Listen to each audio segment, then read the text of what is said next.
and Professor Klaus Schwab, founder and executive chairman of the World Economic Forum.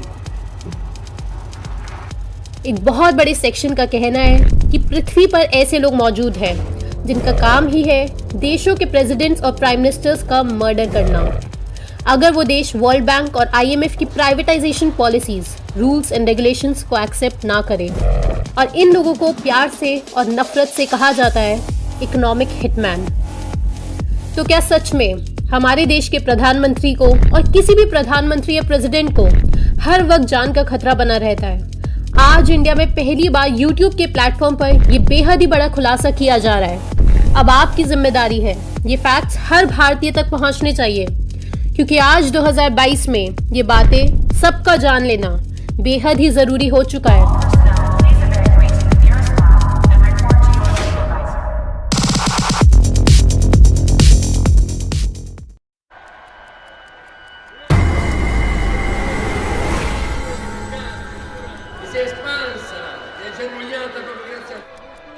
E attiva produzione e distribuzione delle opere del nostro ingegno.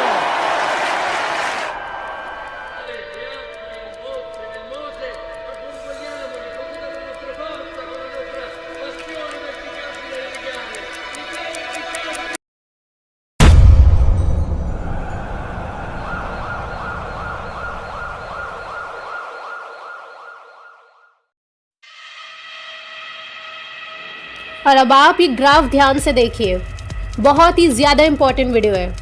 2016 में सरकार ने PSUs बेचकर 46,247 crore rupees raise किए और 2017 में अचानक 1,56,000 crore rupees, 2018 में 84,972 करोड़ रुपीस, 2019 में 50,298 करोड़ रुपीस, 2020 में 32,845 करोड़ रुपीस। यह आपने कहीं ना कहीं जरूर पढ़ा होगा, लेकिन सबसे बड़ा सवाल, आखिर सरकार इन PSUs को बेच क्यों रही है? Government had no business to be in business. जनता को समझाने के लिए एक घिसा पिटा sentence, lack of technical abilities, low efficiency और पुअर मैनेजमेंट की वजह से ये PSUs बर्डन बन जाती है और जितना मनी सरकार रेज करना चाहती है वो रेज नहीं हो पाता। तो इसलिए PSUs में हिस्सेदारी बेची जाती है। फिस्कल डेफिसिट रिडक्शन, ये वो तर्क है जो आज तक जनता को बेचे जाते रहे हैं। लेकिन अब आप ये शॉकिंग डेटा देखिए और ONGC के एग्जाम्पल से समझिए। साल 2021 के पहले क्वार्टर में ONGC ने 9,000 करोड़ का प्रॉफिट किया, तीसरे क्वार्टर में 18,000 करोड़ का प्रॉफिट और चौथे क्वार्टर में लगभग 11,000 करोड़ का प्रॉफिट।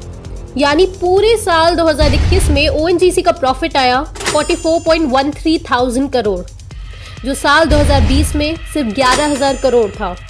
यानी 2020 के मुकाबले 4 गुना ज्यादा प्रॉफिट 2021 में। Extreme jump in profit. In fact ONGC India की सबसे ज्यादा प्रॉफिट मेकिंग PSU है। उसके बाद भी सरकार ने 28 मार्च 2022 को यह डिसीजन लिया कि ONGC का 1.5% शेयर बेच दिया जाएगा 3,000 करोड़ रुपीस रेज करने के लिए। सरकार के पहले ही ONGC में शेयर होल्डिंग 60% ही है। बहुत ही शॉकिंग डिसीजन सरकार का। In fact UN expert Philip Alston, उनका कहना है कि यही सबसे बड़ी गड़बड़ है कि प्रॉफिट मेकिंग PSUs को भी प्राइवेटाइज किया जा रहा है। Is that there are actually no studies that demonstrate that privatization has positive impacts. Clearly, the biggest losers in privatization, just by definition, are low-income people. क्योंकि कभी भी कॉर्पोरेट टैक्स डिविडेंड से ज्यादा नहीं होने वाला। तो आखिर सरकार क्यों खुद को कमजोर कर रही है और अपने ही पैरों पर कुल्हाड़ी मार रही है? या सरकार को कहीं से ऑर्डर आते हैं जिसे सरकार को मजबूरी में फॉलो करना ही पड़ता है? अब आप ये नेक्स्ट शॉकिंग बात समझिए कि जो सरकारी कंपनी या सरकारी बैंक्स बेचकर मनी रेज किया जाता है, यानी डिसइन्वेस्टमेंट का मनी, वो आखिर जाता किधर है? ये जाता है DPAM, यानी department of investment and public asset management. ठीक, अब ये देखिए, 16 नवंबर 2020 DPAM वर्ल्ड बैंक के साथ अग्रीमेंट साइन करता है कि अब से वर्ल्ड बैंक एडवाइस करेगा DPAM को, यानी ऐसे समझिए भारत सरकार को किस पीएसयू को कब और कितना मोनेटाइज यानी डिसइन्वेस्टमेंट करना है, यानी प्राइवेट हाथों में बेचना है। कौन करेगा एडवाइस भारत सरकार को? वर्ल्ड बैंक डीपैम के जरिए, और ये वर्ल्ड बैंक लगभग हर देश की सरकार के साथ कर रहा है। दरअसल वर्ल्ड बैंक और आईएमएफ और वर्ल्ड इकोनॉमिक फोरम, इनकी पॉलिसीज जब आप पढ़ोगे तो उनका काम ही है दुनिया को प्राइवेटाइज करना। अब प्राइवेटाइजेशन बेटर है या नहीं, ये हम एंड में देखेंगे। पहले आप ये सब इंपॉर्टेंट बातें समझिए। सबसे पहले वर्ल्ड बैंक एम है पॉवर्टी रिडक्शन, और वो होना चाहिए प्राइवेटाइजेशन के जरिए, और वो किया जाता है वर्ल्ड बैंक की थर्ड और फोर्थ आर्म आईएफसी और मीगा के जरिए। वर्ल्ड बैंक अपनी वेबसाइट पर लिखती है कि 1991 से 1994 के बीच 12,000 गवर्नमेंटल एंटरप्राइजेस को प्राइवेटाइज किया गया। 1990 से 2003 के बीच $410 बिलियन का प्राइवेटाइजेशन हुआ है। इनफैक्ट अकेले साल 2006 में $105 बिलियन का प्राइवेटाइजेशन हुआ है डेवलपिंग कंट्रीज में। ये बहुत ही ज्यादा एक्सट्रीम नंबर्स है। इनफैक्ट वर्ल्ड बैंक तो कहता है एजुकेशन, वाटर, बैंक्स, ये सब ही प्राइवेट होने चाहिए। वर्ल्ड बैंक के शब्दों में कहे तो there are virtually no limits to privatisation. दूसरा, वर्ल्ड इकोनॉमिक फोरम, इसके बारे में आप सब जानते ही हैं। लास्ट वीडियो में आपने डिटेल में देखा था। विकिपीडिया पर पढ़िए तो आपको क्लियर हो जाएगा। वर्ल्ड इकोनॉमिक फोरम एक नॉन गवर्नमेंटल ऑर्गेनाइजेशन है जिसका काम ही लॉबिंग है। लॉबिंग यानी कि कॉर्पोरेट्स के हिसाब से गवर्नमेंट की पॉलिसीज क्रिएट करवाना, और ये सारे डिसीजंस लिए जाते हैं उस मिस्टीरियस डावोस की मीटिंग में। इनफैक्ट वर्ल्ड इकोनॉमिक फोरम का कहना है कि वो 2030 तक द ग्रेट रीसेट लाना चाहते हैं, जहां पर स्टेक होल्डर कैपिटलिज्म होगा और लगभग सब कुछ प्राइवेट ओन करेंगे। और दोस्तों, ये सारे बहुत इंपॉर्टेंट कॉन्सेप्ट्स हैं। अगर आपने हमारी पिछली 2 वीडियोस नहीं देखी है, ये और ये वाली, तो आप हर हाल में देखें। इस वीडियो के एंड में इन दोनों का लिंक हमने लगा दिया है। तीसरा, आईएमएफ, उसने अपनी ई लाइब्रेरी में क्लियरली मेंशन किया हुआ है कि वो अपने लोन पर प्राइवेटाइजेशन कंडीशन लगाएगी क्रेडिबिलिटी बोनस की वजह से। क्रेडिबिलिटी बोनस यानी कि आईएमएफ का कहना है कि जब कोई देश उनसे लोन लेता है तो वो देश इन्वेस्टर्स की नज़रों में सेफ हो जाता है, यानी उस देश का क्रेडिट स्कोर अच्छा हो जाता है। तो बदले में देश को आईएमएफ की पॉलिसीज माननी पड़ेंगी अब, क्योंकि आईएमएफ ने उनका क्रेडिट स्कोर इम्प्रूव कर दिया है लोन देकर। तो यहाँ से थोपी जाती है प्राइवेटाइजेशन की पॉलिसीज क्रेडिबिलिटी बोनस के बदले में।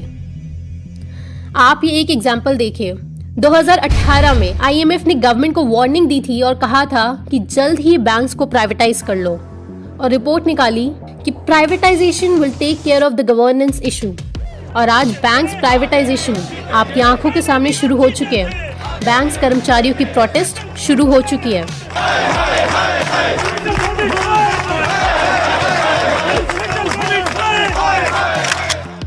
और ये प्राइवेटाइजेशन आज हर सेक्टर में हो रहा है, जैसे water, education, infrastructure, defence. Government के कंधों से वर्ल्ड बैंक, आईएमएफ और वर्ल्ड इकोनॉमिक फोरम पब्लिक पर गोलियां चलाते हैं, और जनता सरकार के पुतले जलाती है, क्योंकि जनता को लगता है डिसीजन सरकार ले रही है।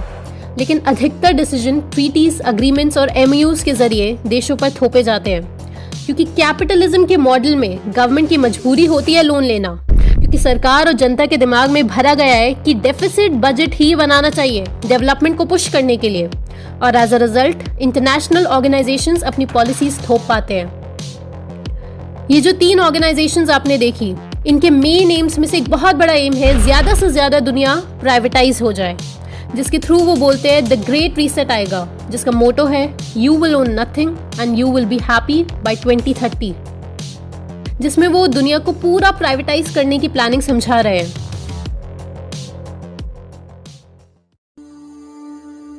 और अब आता है सबसे इंपॉर्टेंट सवाल, आप ध्यान से समझना। अगर हमारे देश की सरकार इनकी बात ना माने और मना कर दे कि हम वर्ल्ड बैंक तुम्हारी पॉलिसीज मानना तो दूर, हम लोन भी नहीं ले रहे तुमसे, क्योंकि क्या पता कोई देश ऐसे डेवलप हो पाए कि उसे उधार मांगने की जरूरत ही ना पड़े, यानी कंप्लीटली आत्मनिर्भर हो, तो फिर क्या होगा? क्योंकि अगर ऐसा देशों ने किया तो ये इंटरनेशनल ऑर्गेनाइजेशंस तो बहुत ही वीक हो जाएगी। इसका जवाब बहुत ही अजीब और डरावना है।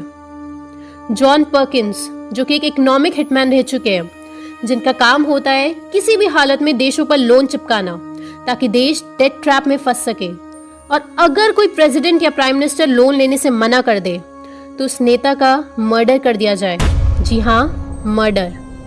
ये सुनने में अजीब लग सकता है किसी को, लेकिन ये बात जॉन पर्किंस, जो खुद एक इकोनॉमिक हिटमैन रह चुके हैं, वो अपनी बुक में लिखते हैं। Thank you. I stood in front of the Shah of Iran, the presidents of Indonesia, Ecuador, Panama, members of the Royal House of Saudi Arabia, and I've said something like, in this hand, I have millions of dollars for you and your friends if you play our game. In this hand, I have a gun in case you decide not to. Now, my लेकिन क्या पता John Perkins झूठे हो, है ना? ऐसे ही थोड़ी किसी के भी नेता का मर्डर कर देंगे, है ना?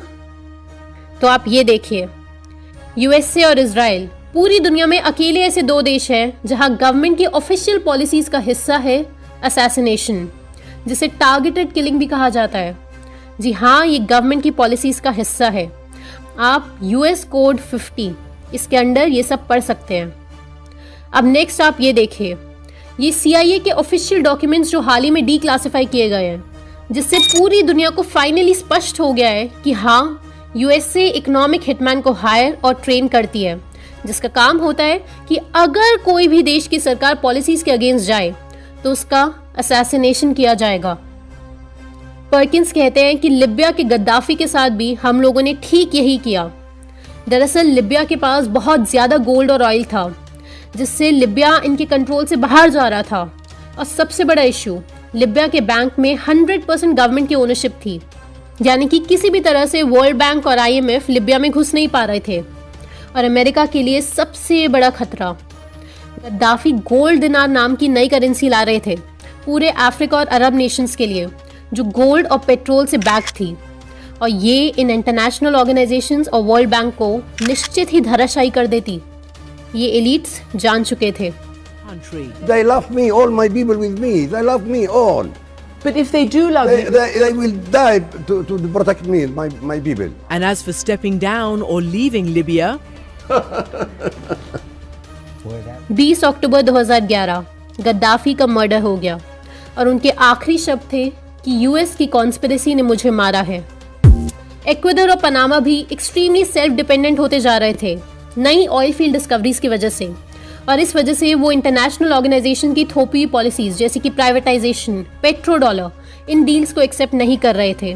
और जॉन पर्किंस कहते हैं कि इस वजह से इन दोनों प्रेसिडेंट्स का मिस्टीरियस प्लेन क्रैश के थ्रू असैसिनेशन कराया गया।